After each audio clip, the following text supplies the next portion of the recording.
Patient partners in health research are central to patient engagement, ensuring that the patient voice is present in all aspects of health research. But what are patient partners, and how do they contribute to the success of patient-oriented research? This is episode 2 of Pep Talks, the Patient Engagement Podcast. In this episode, I talked to Sandra Zelinsky, the lead patient partner for the Alberta Patient Engagement Platform and an experienced researcher on many projects. I asked her how she first got involved in health research as a patient partner. Well, primarily because of my lived experience. So I have quite significant lived experience in and out of the healthcare system. I was diagnosed with a chronic disease when I was 19 years old, and really was pretty independent at that age. I was already out from home, like didn't live with my parents or family anymore. And so I was navigating the system and trying to figure out what was wrong with me at a very young age and having to speak up and be an advocate for myself. And so I think over the years of living with chronic disease, sort of taught me to be a good advocate and learn as much as I can about my own health and the healthcare system. And so anyhow, I was actually diagnosed with breast cancer in 2009, and one thing led to another, and my Crohn's disease destabilized, and I ended up in quite a health crisis and was forced to sell my business. My husband and I moved back to Calgary, and when we moved back, the plan was for me just to take some time off and take care of my health and kind of get back on track. And at that point was when the patient and community engagement research opportunity came to me to take this course. I received an email about the course and I thought, oh great, like I have time right now and I love to learn. And so I actually had no idea what I was getting into, that I was like gonna quote unquote like do research or be a researcher. But anyway, so that was basically the beginning of like going from kind of patient, like just doing my own thing, to getting involved in research, patient engagement research or patient community engagement research. And so that I think PACER kind of gave me that foundation to learn about research. And then from there, I got involved in, I sort of, did a little bit of PACER research after I graduated. And then I really moved towards working on multidisciplinary teams. And So when you first started, can you remember what you thought research was going to be? Well, I don't know that I had a idea of, I don't think I even realized what this PACER course was. Like I just thought, oh, it looks interesting. It'll be fun to learn and do something with my time while I have some time. I was not at all under the impression that I would be kind of doing research or being a researcher. And so it was very out of the box for me. This isn't my background at all. It even took a little while for me to recognize how I could contribute to research. I don't think I recognized my own individual value of like, I have this lived experience. So what? Like we all have lived experience. I just thought the doctors know best and the researchers, like they're the academics, like how could I know something that they don't or something, right? So it took a while for me even to recognize that I do, like our people with lived experience have a very different perspective and expertise when you live with something that nobody else has versus the technical expertise of like the disease or research, like methodologies and that type thing, right? And so, it wasn't kind of until I came around to sort of understanding that there's that difference and that that's really important expertise to have at the table, because nobody else has that unless you've really lived it and understand those nuances of the, living with any specific disease, condition, even navigating the healthcare system and the challenges that brings. We as patients, and I kind of use this analogy sometimes, some presentations I've done, sometimes I feel like, again, it's to sometimes I feel like I have to validate that, credibility. And so I'll sort of put it into context where we as patients, say if you have a chronic disease, might see a specialist, maybe even on the high side, an hour a year. So if you do 4 visits, 15 minutes, or maybe 2 visits, half an hour, depending on your condition or your disease, that can vary, but let's say an hour a year. And in the meantime, you have, all the other hours that you're living every single day of your life, because you don't just get to pick when you don't, want to live with the disease. Like when you go on holidays, you don't get to leave it behind. And so patients become very, I think, like creative problem solvers to live with whatever that they live with on a daily basis, and really understand the ins and outs of that disease from that lived experience, understand the healthcare system and some of the frustrations that they deal with, and some of that cookie cutter approach that doesn't seem to fit, with their needs.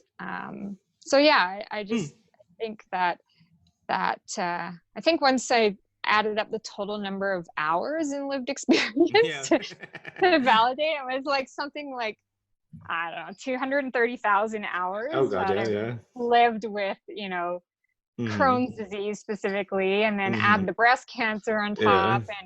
And I think I even broke it down into clinical hours amongst that, 200,000 hours. It was like a really small chunk, like bookends to the whole story. So yeah. So when did you take the PACER course then? I took it in 2013 and graduated in 2014.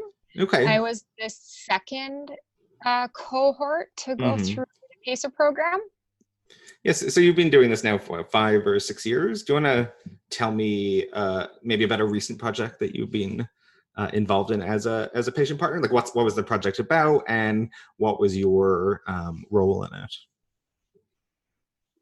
Yeah, so I've been involved in quite a few projects since. I could probably even give sort of a broad description of, or a quick little overview of a few different ones, because they're all so different, and the partnerships are really different. And so, I guess specifically one of the projects that, Maria and I worked on a couple of years ago now, was the Working Together. So that was really to bring a team together that had not done patient-oriented research, that were fairly new to doing patient-oriented research. So bringing together the patients, family members, clinician researchers together to sort of teach the foundation of patient-oriented research, a little bit about health research and what that means, to give the patients and family members that background. And then really to do, so we did a 2-day workshop as one of the first parts of the project. We did do another half-day workshop and a few things after that first 2-day workshop. But the first 2-day workshop was really to bring that team together, do some team exercises, so working together to start to get to know each other and sort of glue that team. So as part of the so I'm one of the trainers for the National SPORE Foundational Curriculum, and it's 3 modules basically, and there's one module on patient engagement in research, and then one on health research, so giving the foundation to research and the different types of research, and then one in teamwork. And the teamwork one, we basically used real life activities that would that would then inform some research priorities in cardiovascular care as that group move forward. So they'd have something tangible, an outcome at the end that they could use. And so Maria and I were co-investigators on that project. We put the grant. I don't know. No. Yeah. That we basically partnered together to lead the project. Okay. And we wrote the proposal so together we put the proposal together, the proposal being like the application to apply for grant funding to help support, us moving forward to actually carry out the project. And so we received the grant funding through the Canadian Institute for Health Research, which then allowed us to plan the workshop and the various activities that we did over that year with that grant, including co-presenting some of the results from the project. So that's one. I also sit on, I'm on the national chronic disease network called Imagine. Okay. And that's a really large research project. There's 5 chronic disease network studies in Canada, which basically received a total of $30 million. So 15 million from CIHR, and then they each had to find match funding to move forward with that work. And these are large networks that span across Canada. So with Imagine, we have gastroenterologists, psychologists, patient partners, etc., that are situated across Canada that are working at and specifically with Imagine, it's looking at the gut microbiome and brain connection in inflammatory bowel disease and irritable bowel syndrome. And so there's patient partners on the network who are partners like throughout the governance of the network and all the subcommittees. We attend the face-to-face meetings, and then also kind of spread throughout with different, within different arms. There's lots of different projects and things going on within these large networks. And so different patient partners on different pieces, different projects or sub-studies that are going on. So there's studies in looking at doing cognitive behavioral therapy and whether or not that improves the gut microbiome or anxiety, depression kind of thing. And there's just so much that is happening within that network. So, and we actually have started a little while ago now a patient-led project within the Imagine network where we have, I think there's 10 of us in total, patient research partners from the Imagine network who are doing we call it recruit and retain study. So really looking at understanding the motivations of what would get people involved in a study like Imagine and trying to sustain their involvement over a 4-year period. Okay.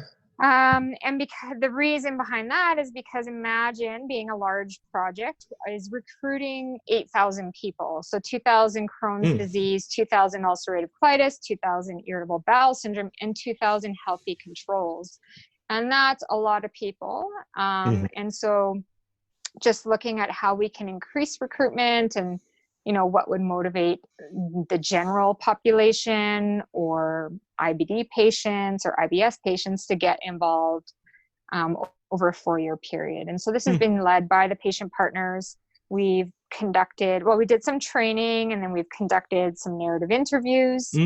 And we're just getting into the data analysis phase. So that's been really good to be a part of, and gives the patient partners within Imagine a project we build capacity we sort of learn the process and get to do the work. And yeah, we'll see. Hopefully we can contribute to the recruitment process with Imagine. Yeah, no, interesting. Like, what would you say that you've noticed, like, the biggest difference between being a patient partner on a project and being part of a patient-led project? Is there any, like, one or two big differences that you've noticed?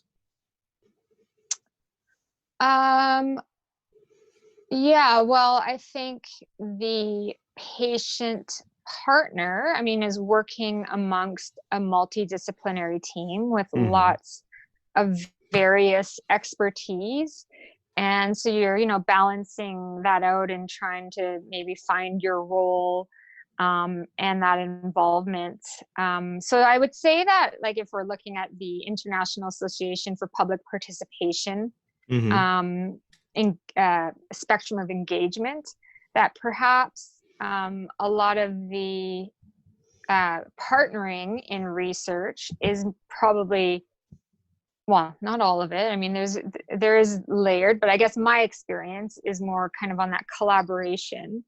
And then if you flip over to patient-led research, you're really kind of going into, if you're looking at the IAP2 spectrum of engagement, more into that empowerment, where the patient partners are working together, co-designing it, making the decisions with the support of, some of the academic researchers that we have on the team to sort of, just check in for some of the technical pieces and making sure, for example, we put together a small proposal so that then they would go through it and make sure everything looks good. And if we were missing pieces, they'd send it back to us, and we'd have to kind of go through and add those pieces to make sure that, basically in the end it goes through ethics. And so yeah, it kind of shifts, I guess, the roles and responsibilities a little bit in that, you have the support, but you're really doing a lot of the work. Yeah.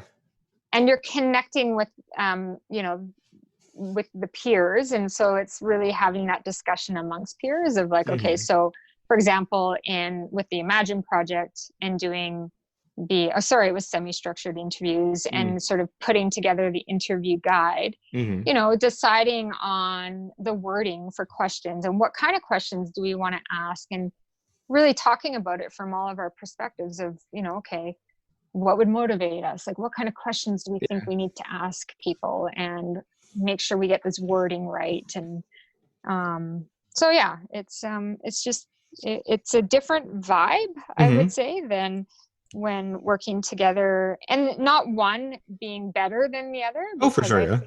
I've had like really amazing experiences, and I've learned so much working on multidisciplinary teams, and I really, really enjoy that as well.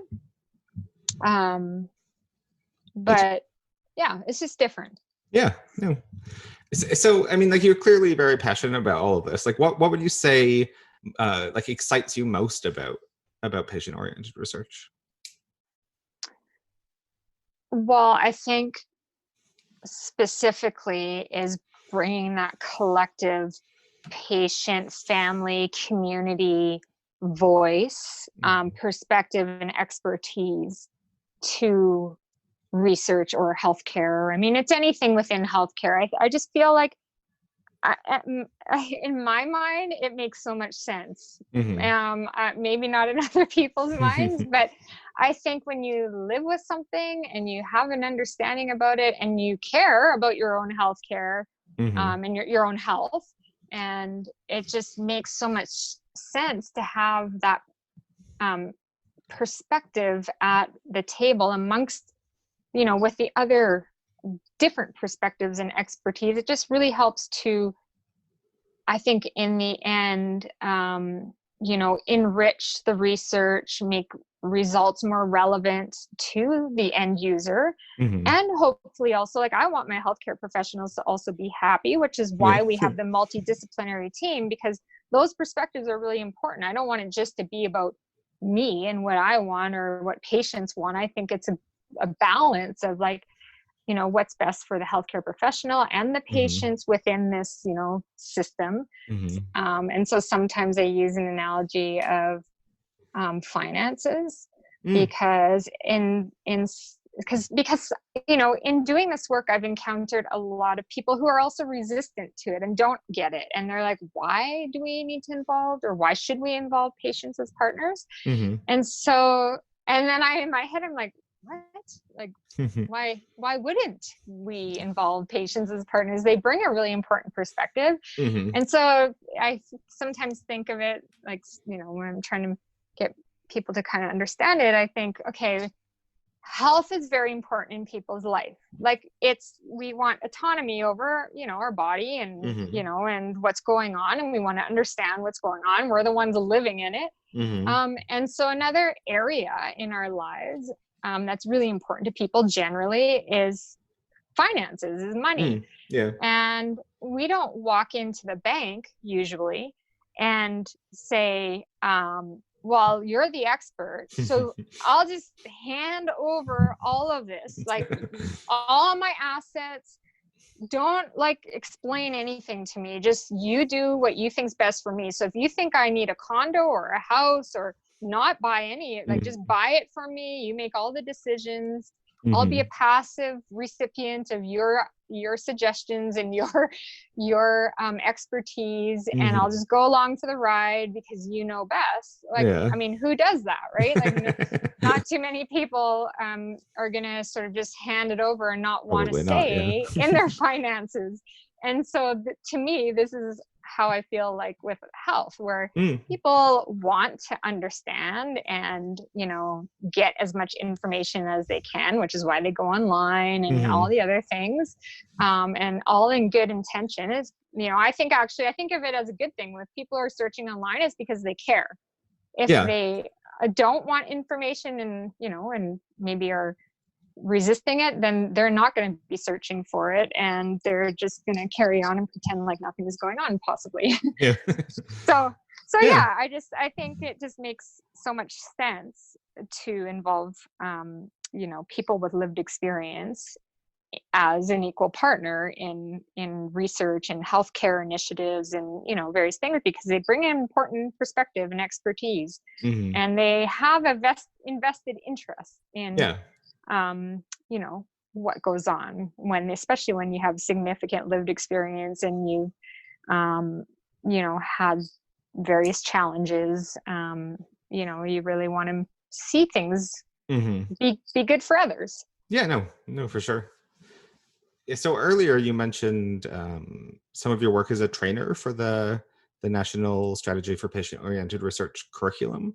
So what was that experience like? What is it like to be a trainer, and what have you learned from doing that?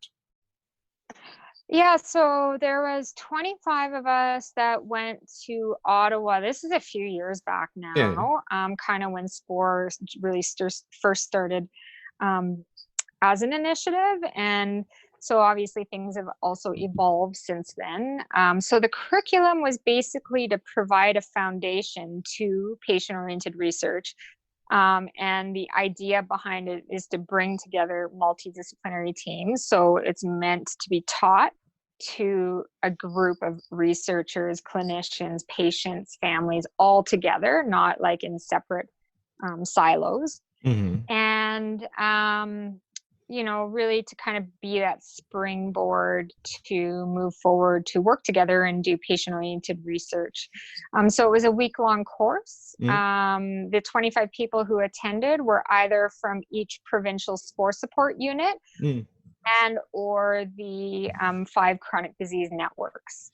And then the idea was that they would go back into their respective communities and teach the curriculum, and sort of it's a train the trainer type module. So then they, then that helps to spread and build capacity in the area of patient-oriented research. No, interesting. Yeah.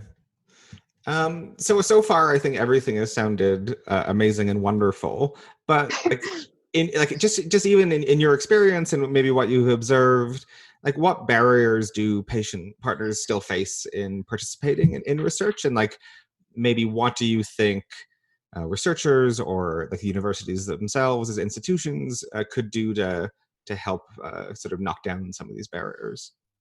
Okay, so this could be a whole podcast on its own, I Oh yeah. think. Well, we'll have you back. um, Lots of different barriers, Mm-hmm. from like the institution, from individuals, from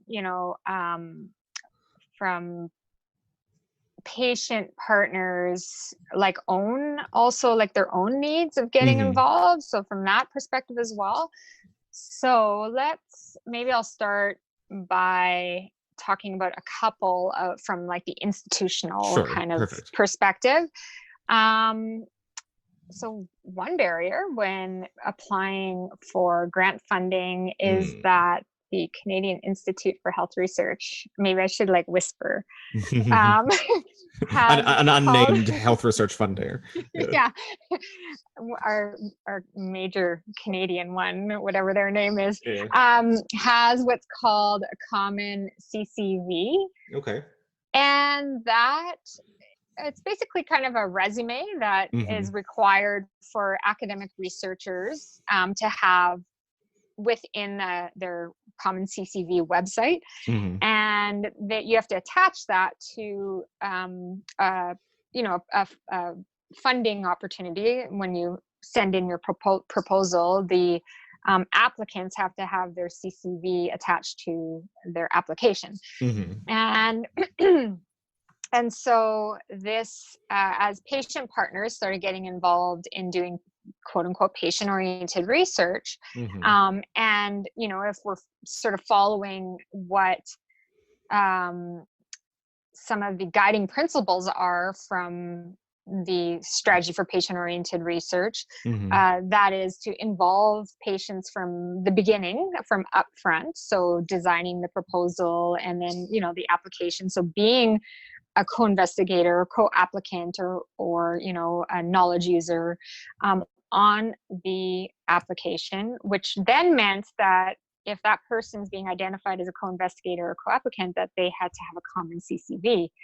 And so I know from my first time going to fill that out, I was like, ooh, like I can't really answer a lot of these. I don't have a PhD.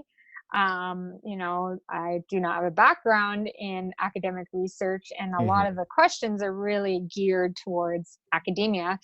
And so I kind of had to fudge some of my answers on there a little bit, and I put like PhD and lived experience. I don't know if anyone's ever read it. I don't know if anyone's ever read my CCV, because it's just I got it on there. I got it like through, like with no red mark saying that's not acceptable. It went in, but not wasn't easy, and it's definitely a barrier, and it's not easy to fill out and to get it submitted. So that's one.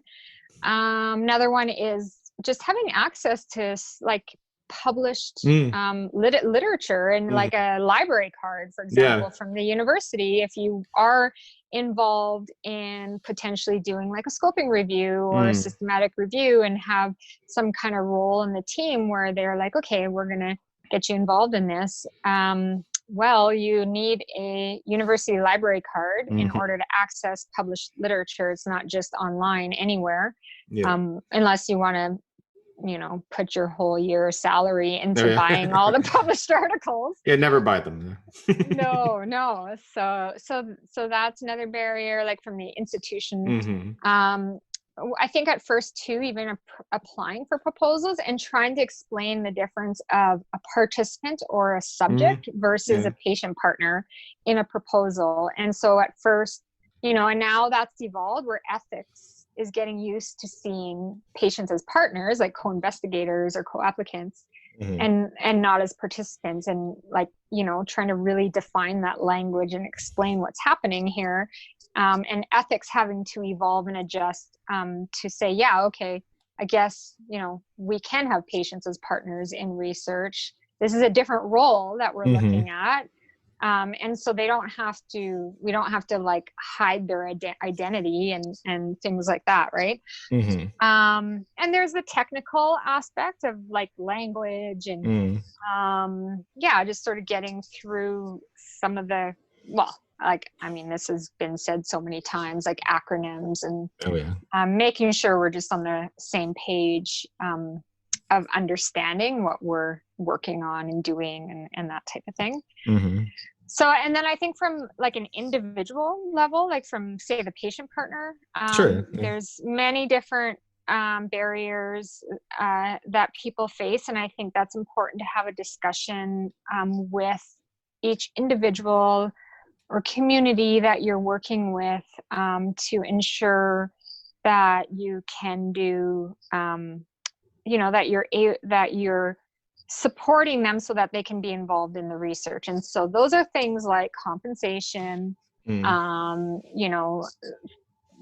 are things like perhaps some people, depending on their health situation, may need to work from home more often or can't travel very easily, or need childcare. And so just different support systems to enable people to be able to collaborate on this in this type of work.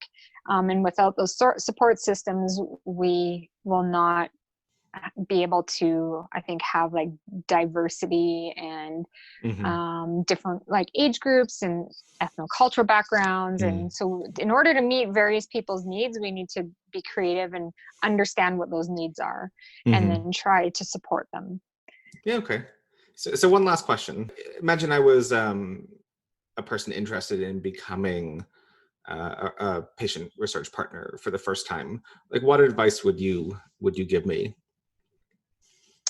So I'm going to say a couple things. It's not going to be like one advice. Sure, yeah. Well, advice can be multifaceted, right? Yeah.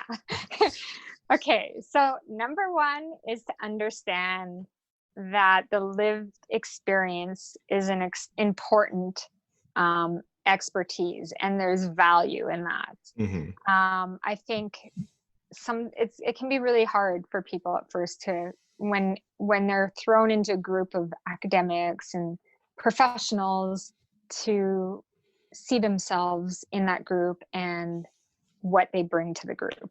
And so I think that is important to understand. And then I think from there, it's about learning and being open to learning, and that can be in various forms. It can be through webinars. It can be through like taking a 2-day foundational curriculum type course. It could be like the PACER program. It can be lots of different learning things. It could be through mentorship. So you meet, perhaps you apply for an opportunity that you see online through like Albertans for Health Research, and you happen to partner with a researcher who's done, has experience in patient-oriented research, and you get to learn from that person. There's some amazing work that's being done out there, and people that are great to learn from as well. And that can be the academic researcher, but it could also be other patient research partners. And so I think, that's an important, for me, it's been important. I've been really lucky to partner or collaborate with people that have also been like mentors to me, and I can ask any stupid question. I can just, say, I don't understand this. Can you explain it? Or like put out ideas. And it is more like a equal partnership where those discussions can happen and work through that together. So yeah, I think that's an important piece as well. And then just understanding, like, especially when you're first getting involved, that it's kind of a journey and a process, and it's going to take time. And to kind of just allow that to, like, trust in that journey, I guess. That over time you'll start to understand things better, all these acronyms, you'll start using them yourself, and and you're sucked in by the system then. Yeah. yeah. And it will get easier, and that, they will start to see how it is important to involve patients, families, and communities in research and healthcare. Awesome. So thanks so much for joining us. Thanks for having me, Paul. And thanks to all of you for joining us for episode 2 of Pep Talks, the Patient Engagement Podcast, brought to you by the Alberta Strategy for Patient-Oriented Research Patient Engagement Program. Special thanks to Sandra Zelinsky for not only appearing in this episode, but also for coordinating guest appearances, and to Brian Steele for his co-production. I'm Paul Ferry. Make sure to subscribe to this podcast wherever you found it, and we hope you'll join us again for more interesting discussion about patient engagement in health research and healthcare.